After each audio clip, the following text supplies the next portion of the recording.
भगवान की कथा करवाने वाले करने वाले लोगों के जीवन में क्या क्या परिवर्तन हुआ। बोले सुनो, सुंदर काशीपुरी नगरी में एक अति निर्धन ब्राह्मण रहता था जिसका नाम था सतानंद। सतानंद नाम का एक ब्राह्मण रहता था। वो बड़ा ही दरिद्र था, कंगाल था।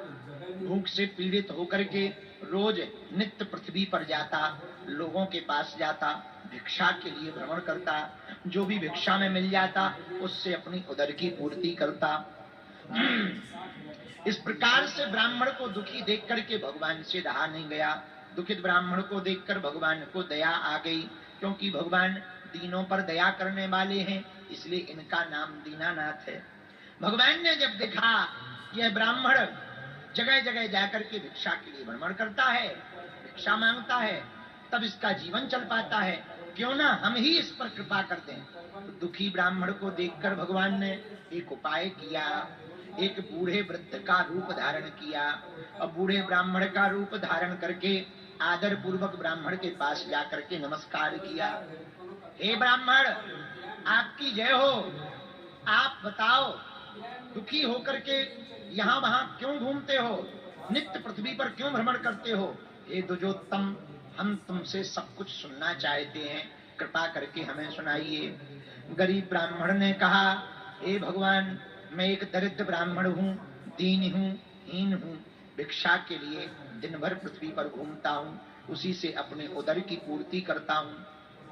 हे प्रभु, और हमारी जीविका का कोई दूसरा उपाय नहीं है।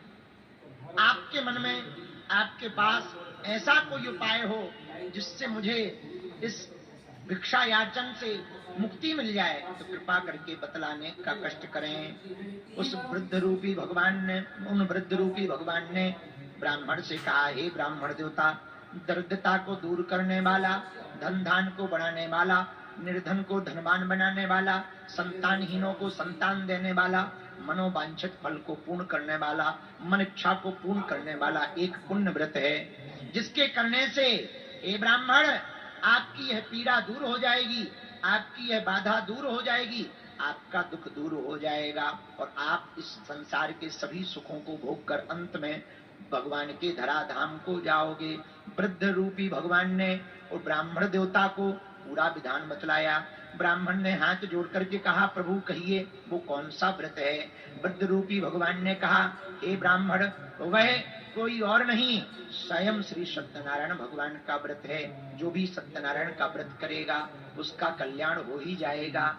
ब्राह्मण देवता को विधान बतलाया। विधान बतला करके भगवान अंतर ध्यान हो गए। अंतर ध्यान हुए